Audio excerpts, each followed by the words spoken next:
Gareth Roberts. I'm 52. I've been cutting hair since I was 13. And the shop's called 100% You. And I've been here since 1998, November the 16th.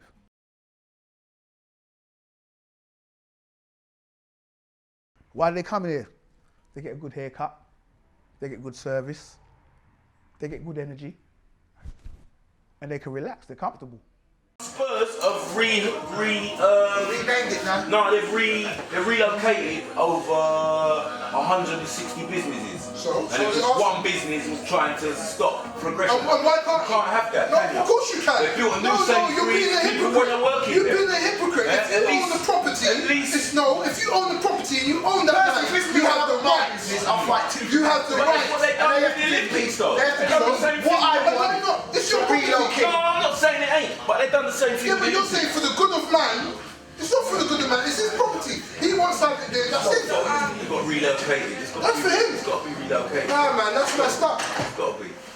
What do I feel about Walthamstow and the changes in the demographics and the gentrification what's going on? Okay, well, the gentrification's kind of been positive in one sense because the clientele, all right, I wouldn't say the clientele, I'd say the indigenous people now have all gone, and now you've got a lot of people with money in the area now, which is starting to filter through. But because I'd already made plans to attract a more positive and a more prosperous and a more, what's the word? Positive, prosperous, maybe ambitious clientele, yeah, with people that are doing things, go-getters, then I've seen the change anyway. Yeah, the change in the people, or changing my clientele anyway, but the change around here now, where they've got the Nando's and they've got like the cinema, and that's a positive change, definitely positive. BBC 3 in it tomorrow. What's gonna be? That's what you're going? What for? Nah, obviously I'm working with these artists at the minute. And obviously they're recording. BBC 3. So I'm saying, my clients always making moves, you know. Sometimes I get jealous. Like I'm not moving enough. Yeah. BBC 3 is good. That's good. That's not quiet. When you get out there, it won't be quiet no more, because that's TV, they're going to see. The shop that we're in now was a shop called In. It was a clothes shop, and I said if I was going to have a shop anywhere in this area, it would have to be the same shop what we're sitting in right now, because the location, the glass is, the double front is, and it's open and you can see and all that. It was, it was nice. And for me, it's just where it was. The market's just there. That bank across the road, I can't remember if it was a Midland or if it was HSBC sometime, but you got the bank across the road. You can't be in a better location than across the road from the bank. Man come right at the bank, what, need a haircut? It's right across the road. Yeah? Or when you finish, you want money? Can pay me? Bank's across the road. So the location for me was perfect. It was the best location that I could even have. When I was about 8, I teethed the Sound Sense books them, innit? I get catch. My dad beat me. I know you just want to learn some, but you can't teeth. You know what I mean? Yeah. Cut my ass free, bro. Literally as well. Teeth up the Sound Sense book, go home every day and just read up the Sound Sense book them, innit? Like by the time you get back in class, that. Yeah, you know, class is on like book 3, I'm on book 7, you know what I mean? Yeah, that sound like me, Colin. That sound like me, teacher thinking, wow, this guy's a superstar. But by the time I see when I start... Till they find out I was cutting the book them, you know what I mean? When I first had this shop, I could have done things a lot differently and better. Now I've been here 18 years, so I've grown in character, I've grown in sort of like wisdom, and even as to how I deal with people now. It's totally different to how I would have dealt with them then. Then it was just like, I was just all over them. Say the wrong thing and I was ready to go. But like now, with experience and time and maturity, you sit back and kick back and let the situation play out, and then you respond to stuff. So the shop's actually made me a better person. The condition's called arthrogryposis. Arthrogryposis. Arthrogryposis. Yeah. And what, can you explain that for me a bit more? Well, when he was born, it's like, club feet? You familiar? Yeah, I had a club foot when I was born, so I know all about it. Yeah, so he had club feet. Josh, come and sit. Not only that, but both his hips were dislocated. Okay. And Yeah, they diagnosed him and said that it's arthrogryposis, the condition that he's got. And they operated when he was really young. Where's that one? And yeah, I've just gone on from there. You know, it's never stopped him from doing what he wants to do. Do you know what I mean? He's comfortable and happy within himself. So as long as he's happy, then everything can roll forward from there. Exactly, that's cool. Okay, let me break it down like this. I only get paid for one job, but I do about 6. I'm a shrink, I'm a social worker.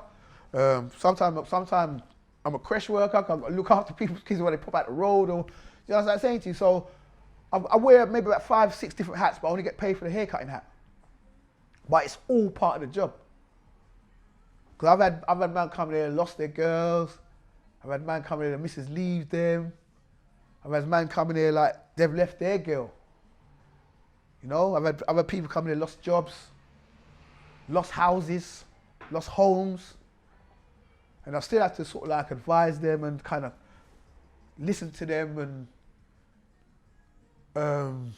try and give them some sensible advice from my own personal experiences. Obviously, when he was born, it was quite upsetting, but you just get on with it. And he's my son at the end of the day. Come on, I love him regardless. Come do you know what I on, mean? you can feel the love just oozing out of him. Don't care what is going on. I mean, like he come and hug me, I have to hug him back. Yeah, you know what I mean?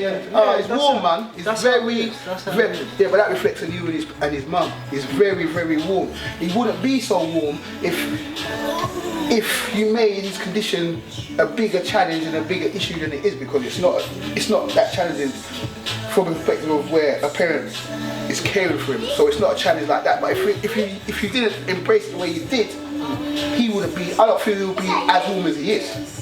You know, so it's you're to be commended, man. Trust me, there's a lot of men out there that think they're men. They're not. This is the making of a man. This situation, this thing here. You understand me? And I rate it. I love it. Yeah, real talk. Right, let's get you lined up. It's his birthday tomorrow, you said, isn't it?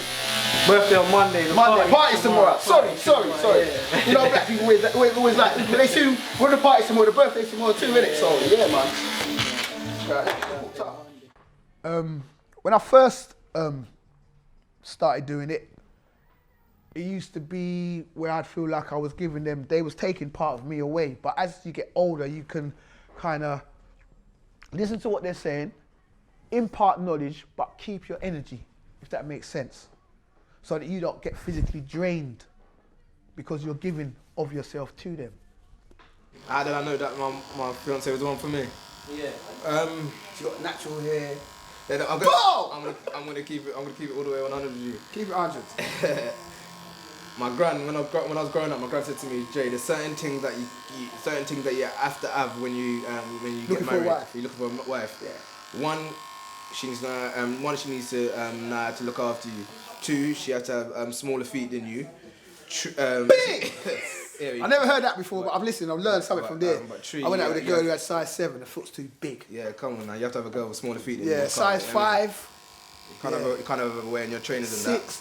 Boy, she could have worn mine. She tried to. She had to wear my shoes and my boots. Forget about the crips. And obviously you have to have your own hair. Why are you laughing? It's true. So I was in her house. My shoes were next to her trainers. They're the same size. I was frightened. So she didn't try to wear the gaiters. It's cool. Who asked me where I shipped them from as well? Sorry. But yeah, I just knew that she basically just the situation of our lifestyles, where we're at in life, and you know, just the sort of person that she is. I believe with our sort of a relationship, or a relationship in general, if you get with someone and then take something away from you, to subtract from you, then you don't need to be with that person. That's right.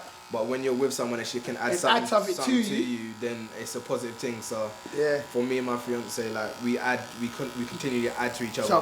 I like all that. And that's how it should be. That's what it is, you know what I mean? Yeah. So. Wow. I can't even put it into words. That's how it feels. But you feel good because you know that you can transform people. You can actually transform people and make the public respond to them differently than how they was before you cut them. So it's a big deal. It's a big deal. You get a lot of satisfaction from doing it. You might come out feeling low, boy.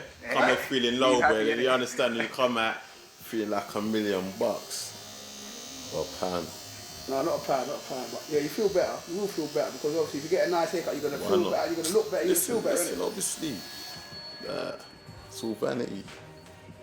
Yeah, that's what I tell people. I'm in the look good business.